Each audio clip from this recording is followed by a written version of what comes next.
Bem-vindo ao Motel 13, lugar aparentemente comum, mas que carrega misterios que desafiam a lógica. A historia comica uma noite silenciosa, como todas as outras. O recepcionista do motel, homem de minha idade chamado João, estava acostumado com a monotonia das madrugadas. Seu trabalho era simples. Ficar atrás do balcão, atender os poucos hóspedes que apareciam e garantir que tudo estivesse em ordem. No entanto, havia lugar naquele motel que sempre o deixou desconfortável. O quarto 13. Ninguém sabia exatamente o motivo, mas sempre que o quarto 13 era reservado, algo estranho acontecia. Às vezes, os hóspedes que se hospedavam lá desapareciam misteriosamente no meio da noite, outras vezes, os barulhos vindos de dentro do quarto eram incompreensíveis, como se algo estivesse tentando a se comunicar. João tinha ouvido histórias sobre o quarto 13, mas nunca acreditou nelas. Eis que, numa noite tranquila, ele passou a ouvir sons de movias sendo arrastados de dentro do quarto, som inconfundível.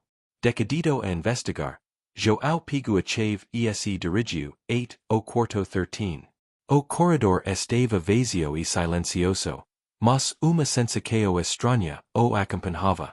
Quando chegou à porta, ela estava entreaberta.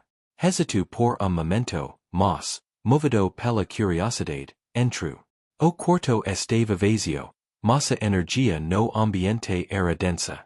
Havia cairo forte de mofo, e a luz de lampada tremia, como se estivesse prestes a se apagar.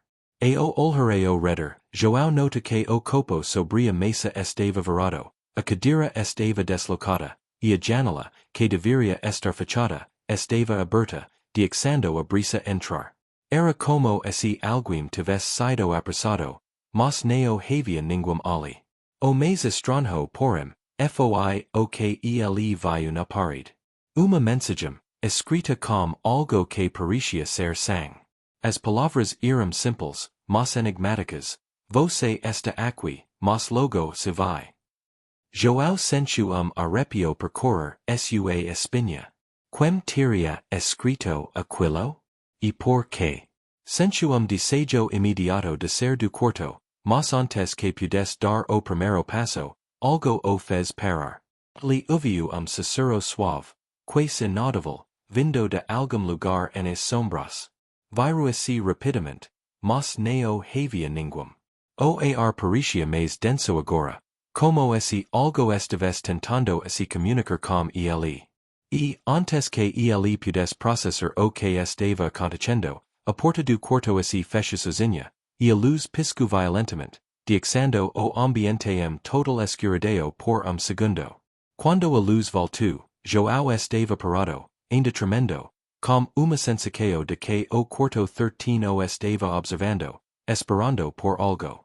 O recepcionista tentou sair, mas quando pegou a chave, a porta simplesmente se abriu, como se estivesse sendo controlada por uma força invisível. Ele saiu correndo do quarto e foi a recepco, tentando convencer a si mesmo de que tudo não passava de uma ilusão.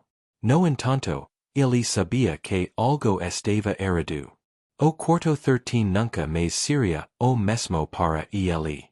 As noites seguintes foram marcadas por mais acontecimentos estranhos. João começou a ouvir os passos de alguém que ninguém mais via, portas que batiam sem explicação, e sussurros que o perseguiam mesmo durante o dia. Ele tentou contar ao gerente, mas o homem apenas riu e disse que aquelas coisas eram apenas parte do charme do lugar. Porém, João sabia que não era apenas isso. O quarto 13 estava escondendo algo, e ele precisava descobrir o que era. Naquela mesma noite, Miguel, hóspede peculiar, apareceu no Motel 13. Ele chegou tarde da noite, sem fazer barulho, apenas com olhar distante. João, o recepcionista, achou estranho, mas não deu importância.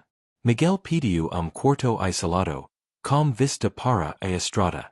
Não parecia ser nada além de viajante comum, mas havia algo sua expresso que não parecia certo. Ele parecia perdido, como se estives fugindo de algo ou alguim. Nas primeras horas, João percebeu que Miguel não era hóspede comum. Ele não saia do quarto, não falava com ninguém, nem mesmo com os outros hóspedes. Ele simplesmente se sentava perto da janela, olhando para a estrada como olhar vazio. A cada dia, o comportamento de Miguel ficava mais estranho. Ele parecia cada vez mais distante, como se estivesse trance, completamente imerso em pensamentos que ninguém poderia entender. João decidiu verificar o quarto de Miguel uma noite. Quando entrou, ele ficou paralisado com o que encontrou. Miguel estava sentado na janela, como sempre, mas seus olhos estavam vazios, como se não estivessem mais ligados ao mundo real. João tentou falar com ele, mas Miguel não respondeu. Ele apenas continua olhando para a estrada, imerso em uma calma perturbadora. Após alguns minutos, João tocou seu ombro, mas Miguel não reagiu. O recepcionista tentou chamar sua atenção, mas foi entendeu que Miguel, com uma voz baixa e monotona, disse: "Eu nunca sai daqui, e você também não sairá." As palavras ecoaram na mente de João. Ele sentiu frio profundo, pressentimento de que algo muito ruim estava prestes a acontecer. Nos dias seguintes, João percebeu que Miguel não estava mais fisicamente ali, mas sua presença parecia permanecer. Ele ouvia o som de passos no corredor, mas, sempre que olhava, Miguel não estava lá. O recepcionista tentou investigar, indo ao quarto de Miguel várias vezes.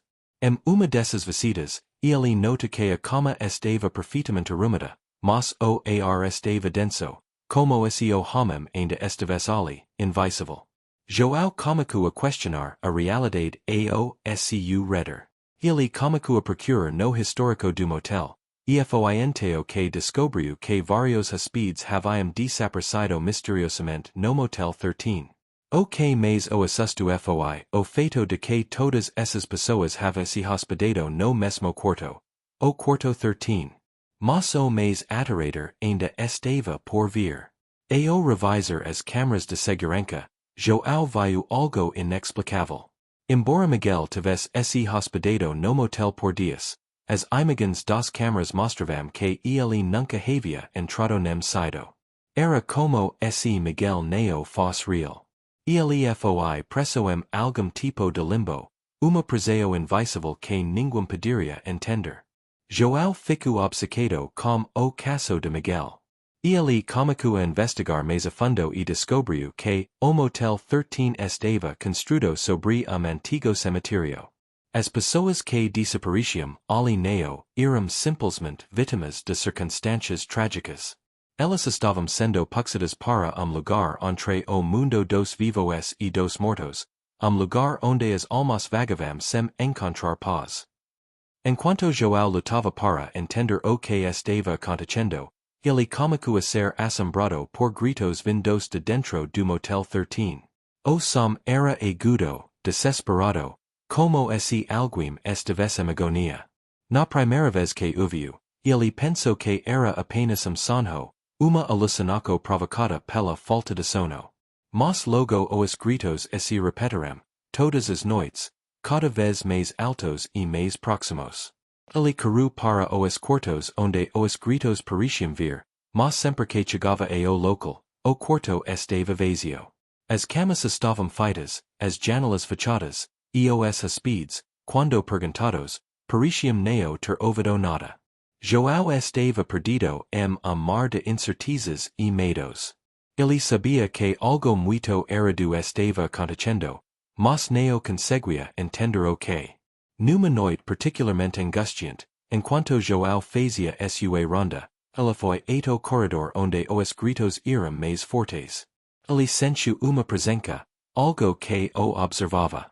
Quando ele passou em frente a dos quartos, a porta se abriu sozinha. O frio tomou conta de sua pele, mas ele entrou. O quarto estava vazio, exceto por uma cama desarrumada e algumas marcas estranhas no chão. Foi enteo que ele encontro algo que o dixu paralisado. Na parede do quarto, havia aranjos profundos, como esse alguém tivesse tentado escapar. Ele não sabia o que fazer. Quando ele olhou ao redor, viu uma sombra passando rapidamente, desaparecendo na escuridão.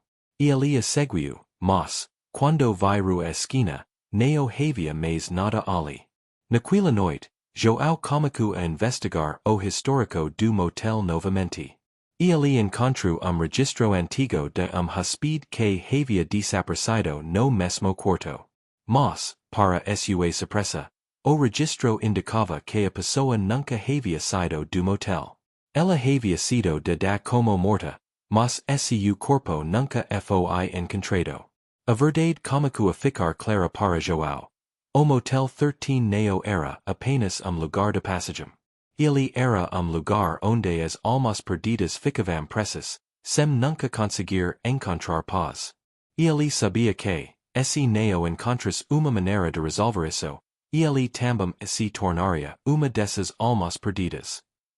João sabia que o Motel 13 era mais do que simples lugar de descanso para viajantes cansados. Depois de semanas, ou talvez meses, de eventos estranhos, ele finalmente aceitou o que sua mente e seu coração estavam tentando desesperadamente esconder. O motel estava vivo. Não no sentido físico, mas no sentido de que parecia ter uma força invisível, uma energia escura e malevolente que o mantinha preso a ciclo sem fim de medo e sofrimento. Ele não conseguia mais ignorar os sinais. Cada vez que ele passava pelo corredor, sentia como seus olhos invisíveis o observassem, observando cada movimento seu. Ele sabia que não estava mais sozinho, e a pressão psicológica o consumia a cada momento. As sombras se tornavam mais densas, e os barulhos das portas se fechando, as lampadas piscando e os sussurros ao fundo se tornavam cada vez mais comuns, mais intensos, mais próximos. Noites insans, João tentava entender o que estava acontecendo. Mas quanto mais ele investigava, mais se afundava no pesadelo que era o Motel 13. Ele começou a questionar sua própria sanidade. Estaria ele perdendo a razão? O motel realmente estava conspirando contra ele, fazendo com que fosse levado ao limite de sua resistência emocional e psicológica. Uma dessas noites de insônia, João começou a ver figuras escuras se movendo pelo motel. Eram sombras que se arrastavam silenciosamente pelos corredores, como se estivessem se alimentando de escuridão. Ele as viu claramente nas câmaras de segurança, mas quando se aproximava de onde elas deveriam estar, desapareciam. Ele tentou ignorar, dizendo a si mesmo que era apenas o cansaço jogando truques sua mente. Mas quanto mais ele tentava resistir, mais as sombras se tornavam reais. E mais ele sentia a pressão de uma presença invisível, que parecia conhecerlo melhor do que ele mesmo. Naquela noite, depois de semanas de pericos, ele viu algo que não poderia ser ignorado. Uma sombra não desapareceu, mas parou, aguardando-o. A figura parecia estar observando-o diretamente, sua presença imensa e ameaçadora. Ao se aproximar, João não conseguia mais esconder o pavor que o dominava. Ele sabia que aquilo não era humano. A figura se materializa mais e mais, que se tornou uma presença sólida, como se estivesse se esticando entre as paredes do motel e a própria realidade. Era uma entidade que não deveria estar ali. Ela parecia se mover com uma vontade própria, uma força que estava além do controle de qualquer ser humano. João tentou correr, mas suas pernas estavam paralisadas. Ele estava preso a pesadelo que se arrastava lentamente, e cada passo que ele dava parecia o puxar ainda mais para dentro das garras de entidade. João, desesperado para entender o que estava acontecendo, começou a vasculhar os arquivos do motel. Ele precisaria de respostas, Y sabía que es en contraria no pasado, no registro de quieles que ali habían pasado. O que ele encontru foi, algo que ele já me imaginu. A historia do Motel 13 estava longe de ser simples.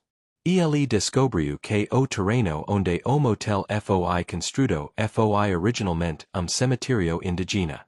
Isso não era apenas uma coincidência.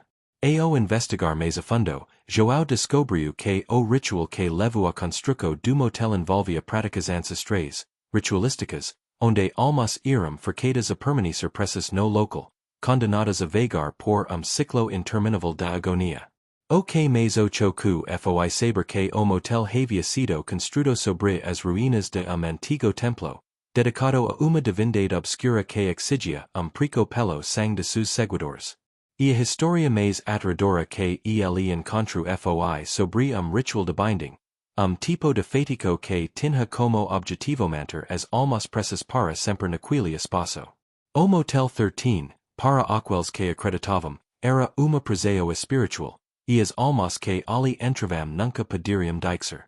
Elas ficavam em limbo eterno, sem descanso, atormentadas por sua própria dor, observando, mas incapazes de interagir com o mundo dos vivos. Agora, tudo fazia sentido.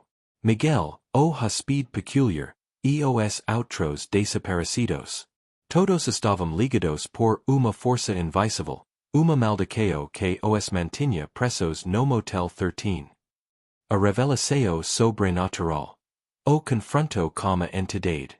Depois de descobrir a verdade, João estava decidido a confrontar o que estava acontecendo. Ele sabia que não poderia mais ignorar. O motel estava controlando-o, e ele precisaria destruir a força que o mantinha prisioneiro ali. Ele se armou com coragem e, como homem que enfrenta seu próprio destino, foi o quarto 13, o epicentro de tudo. Ao entrar no quarto, a temperatura caiu drasticamente. A presença de algo poderoso, algo antigo e maligno, estava no ar. João sabia que a entidade que habitava o motel o estava esperando. A cada passo que ele dava, sentia o peso do olhar da entidade sobre ele, como se estivesse sendo absorvido por buraco negro, devorado por uma força além do seu controle. A entidade apareceu diante dele, não mais uma sombra vaga, mas uma figura sólida, sombria, com olhos que refletiam a agonia e a fúria de todas as almas que haviam sido presas ali. Era ser de imensa escuridão, com uma presença que parecia engolir toda a luz ao seu redor. Seus olhos eram negros como o abismo, e sua voz era sussurro de mil voces, todas unísono, ecoando sua mente. Você não pode escapar, a entidade disse. Sua voz reverberando nos ossos de João. O que está preso aqui, permanece aqui. Você faz parte disso agora. João estava paralisado, mas, no fundo de sua mente, ele sabia o que precisava fazer. Ele não poderia mais fugir. Ele havia descoberto a verdade, mas também sabia que essa verdade tinha preco. A única maneira de quebrar a maldição do Motel 13 seria liberar as almas presas, incluindo a sua. Para isso, ele teria que se sacrificar, mas João estava pronto para pagar o preço. Como esforço sobre-humano, ele se aproximou da entidade e, como última gota de sua coragem, falou, eu liberou as almas presas. Eu aceito o meu destino. Ao dizer essas palavras, uma luz intensa e cegante tomou conta do quarto. As sombras se dissiparam, e o motel pareceu tremer suas fundecos. A entidade começou a se desintegrar, sua forma se desfazendo lentamente, ate que não restou nada além do vazio. O quarto ficou silencioso. Apreciou que João sentia desapareceu, mas uma sensação de vazio o tomou. Ele sabia que o sacrifício tinha sido feito, mas o que aconteceria a seguir? Ele sentiu uma última presença ao seu redor, uma sensação de liberdade. As almas precis no Motel 13 finalmente encontraram paz, e João, por fim, este believer. Mas antes de desaparecer em sombras, a última coisa que ele ouviu foi a voz de entidade, você nunca estará verdadeiramente livre. O Motel 13 nunca deixará você ir. O Motel 13 agora está quieto. Neo jamais presencas malignas, mas as paredes carregam o eco de algo que ainda neo foi totalmente destruído. João conseguiu o que queria, mas sua luta neo terminou. Ele é agora uma lenda, uma alma perdida, vagando em busca de paz. O Motel 13 continua lá, à espera da próxima alma que se atreva a fazer o mesmo erro. O ciclo do medo nunca se quebra completamente. O Motel 13 sempre estará lá, esperando pela próxima vítima, pela próxima alma a ser engolida pelas sombras.